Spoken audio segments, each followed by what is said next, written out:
సమంత, అక్కినేని నాగచైతన్య పెళ్లి చేసుకొని విడిపోయిన విషయం తెలిసిందే. డివోర్స్ తర్వాత శామ్ మానసికంగా కుంగిపోయింది. మయోసైటిస్ అనే వ్యాధి బారిన పడి అనేక ఇబ్బందులు ఎదుర్కొంది.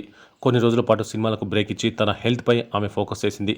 మానసిక ప్రశాంతత కోసం వెకేషన్స్ ఎంజాయ్ చేస్తూ ధ్యానం చేస్తూ వచ్చింది. అయితే ఈ స్టార్ బ్యూటీ సమంత తన జీవితం కూడా మరో సావిత్రిలా అయ్యేదని, కానీ త్రుటిలో తప్పించుకున్నాను అంటూ ఓ సందర్భంలో చెప్పడం ఇప్పుడు సోషల్ మీడియాలో హాట్ టాపిక్ అవుతుంది.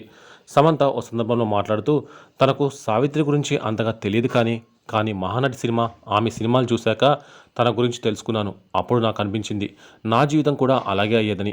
సావిత్రి గారిలానే నేను కూడా ప్రేమ విషయంలో ఒకసారి మోసపోయాను. అదృష్టం కొద్దీ అందులో నుంచి బయటపడ్డాను. లేకపోతే నా లైఫ్ కూడా అలాగనే అయ్యేది అంటూ ఒకప్పుడు సమంత చేసిన కామెంట్స్ ఇప్పుడు సోషల్ మీడియాలో వైరల్ అవుతున్నాయి. అయితే ఈ కామెంట్స్ విన్న కొందరు శామ్ సిద్ధార్థ్ను ఉద్దేశించి ఈ వ్యాఖ్యలు చేసిందని, లేదు చైతుని ఉద్దేశించి కావచ్చు, ప్రేమించి పెళ్లి చేసుకుని విడాకులు తీసుకుంది కదా అందుకే అలా కామెంట్స్ చేసిందని ఇంకొందరు అంటున్నారు. దీనిపై క్లారిటీ రావాల్సి ఉంది.